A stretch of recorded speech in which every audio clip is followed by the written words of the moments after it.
KHOLJIN THUMNA Sindbad in hingelna nge ati dung zuizin alunga athanopna in ahin tilto jingzi chun amma zong phate chan akiko kinin thilzo ding chu aga cho ben kongchunga thilum so to chun agelin thil ho chu asim tu min achen kongtol pala kong nei pa chu ache ding thu chu aga het sa tai amma ni zong chun Sindbad a hungting het lon pha chun akipa le lonin hing Kichini chun nilhum zovin akipat do pai tawe kong kaimun phabe ma akinga pawin thil ho chu azoon ahile thil chu aha tha le azengun chule kan zong chu aha mu thei le azengun hi ichi pet ta ading wang chu a KHOLJIN naw chu akisu le abangin a umnai iti a chu ki pa ta om pet ta chun tui khang len chunga chun huile ko hat ta ahung ki thon ahung nungin ahile akong tol panjong atol je hetapun tui chunga chun kong chu akimo atol tol jeng ta hi kong tol pa chun akong chu aha tu zo lo wangin kipolo helen hoiten atol thei nai izi chun tui kul kam ta kenai na mun khat ahin ahin tol do en ichi ni khat le jan khat chuwa ahin pha naw mun hi amo chong alal thei le jeng ta ben hi kong ne ba gal kai ding la ha sa ding je chun kong lam kai pa chu akizap kal kai divin ase pi tai Sindbad la loi hoyong chu tui chu azap kal kai ta ve tui ko laga hlun hlun chun zong hon amul san le amit eng ho amma ho chun ahin kim velon apen gin on let dan chu ana chango po ke de zeng hi mi ho chan chu vechim lo lai chun zongon ho chun tui chu azap mun kong chunga chun akal do ta ben hi chule kong ki hen na khaw ho chu abot tan gam ta be hi je chun kong chu ama cham chamen eke tol do tai hui thi pet ban an hin kong chu akibu khu mi nai tui khang len lai lung age phat nin zong hon khat chu tui khang len sunga chun ahung ki chom thawen ahin jap kal kai ding atiule ahin jap kal kai zo ta povin tuya chun athidan gam ta be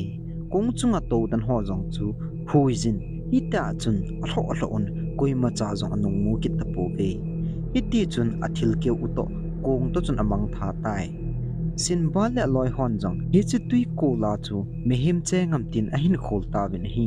a hi lo le kong sim na thei man cha ki mu thei ding ham tin a hol ta mi hi chi tui kol sung chu a che sung lut wa a vet le wa ngun thing phung sang ta ga kal do na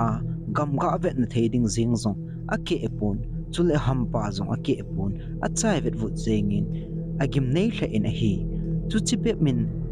amo zong ti sa na khan ane jun ki da la khan te tin abon un a honin achevin Sindbad le akong lam kai pa chu ama sat son acheve amo yong chu achi chi wa hile mun khana lengte in tabong zeng in len ta khadaga mudon hit tabong mihim zong achen lo na mun hoi lama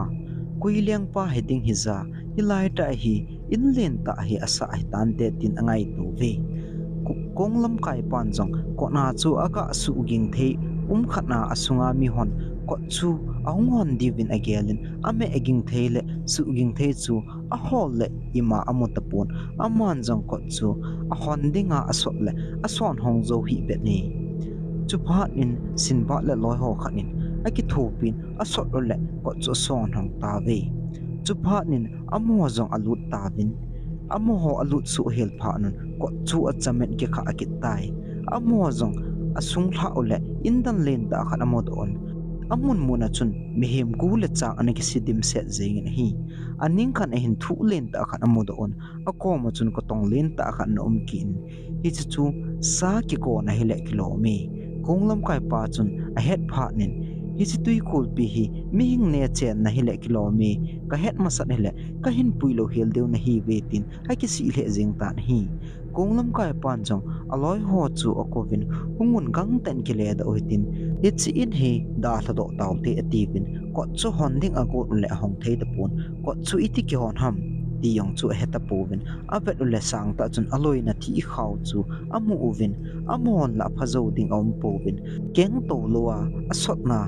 Sindbad chu thi khaw chu ka ma sa ding ti a abo lai ta uchun ko pi chu hong ki hongin mihim tabong sahim tabong alet na len jing chule amit thum nejin amit te ni chu akisingin anchal pa nga mit chu akising theilowa ha age egu jeng a hin iti sahim hin thinglen ta khan he aba ho pumin ahin kaijin Sindbad te holoi chu amu phanin athing kai te ni chu kona chun ahin dal han ahung lut lut nin kunglam kai pale Sindbad loi ho khat chu amanin thum sunga chun ale elu nin song len ta ani alan atat to le me ahung kong do in me iti deulang lungin mehim te ni chu agovin a he taltalin anengam si sunin chom khat ka lovin mehim pum ni zen chu ane zo hil sing hi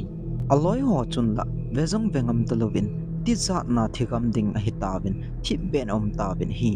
chom khat chovin ahung thip chat tan ipiti hitam tia avet ole ai mo ting ki ku e hi chu a hetawin a hin la achol pa nga ami chu akising hi bet jeng an hi chom khat chovin ana ahung ham tan a hi le hi chi chun ai mo mong mong a hi chu a hetawin ku thim chan ko chu thingpo ka la a chun ahung ki he da on a thi amangin tui khang len pa ma chun a hin dal ta ben hi chule tui khang len pa nga chun amu chanu thingtum ho chu thingzung ho khavin amangun pum neu ni le alin khat asimun gang ta tui khang len lai lunga chu a ki tol ding agota ben hi le iti chun asiam zo zo vun pum neu ni a chun khat chunga mi thum thum atovun pum len pa chun Sindbad la loi ho mi thum atovun hi Sindbad te ho la chun mi sagi chu hingne pa akon chun ahung su cha hi ve in lawang sil ten ichi mi sane pa sahim pa chun amo het lovin kol de langa chun anapangin songtum len ta ta in amo ho chu tui khang lena akitol naw chu a hin sep ta na hile pum neu ni chu asep khan ato ho mi him gup chu tui sunga thalu ta bin Sindbad la loi ho chu amo yong chun a hin se kha jeng deu chu akichavin tui khang len chu azap tho ta ve tui long chun apu upu ule chom khat jovin apum sim saw ahing ne pan ase si chu ahong kilet su saw savin amon jong thingbong khat chi ne ki manun ichi achun akilet nun tui ki lo asa un chom khat jovin tui khang len panga sep do un amo jong tol chunga akal do un alal be aset jengun tui khang len panga chun zan ge tawin hi achol be aset je un chom lo ka in ai imumil kam hil ta ve khangkim lang hin Sindbad chun mehim pen tapong khat azan ahung kita adoa avetle aloi pau khat chu gulen ta khanin avei chalin chupha chun aloi te ni chu asu thovin amo jong dil kop chu alado in azab min apeilen hile gul chun mi pa chu alan adil kang chu adel tan Sindbad nen jong azam pum pumin adil chu apejin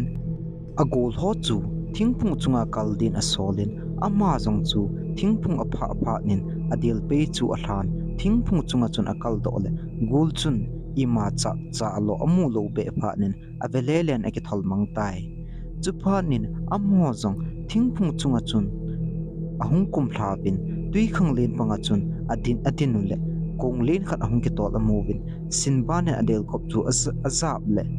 akonga to ho na hin mu do on kong neu khat sunga mi khat na hin solun amo chu ahung puijun kong chunga chun Sindbad akal do masa pen a hile kong tol pa chun nang hi kong tol min thang Sindbad na hilo hamtin anadong en hi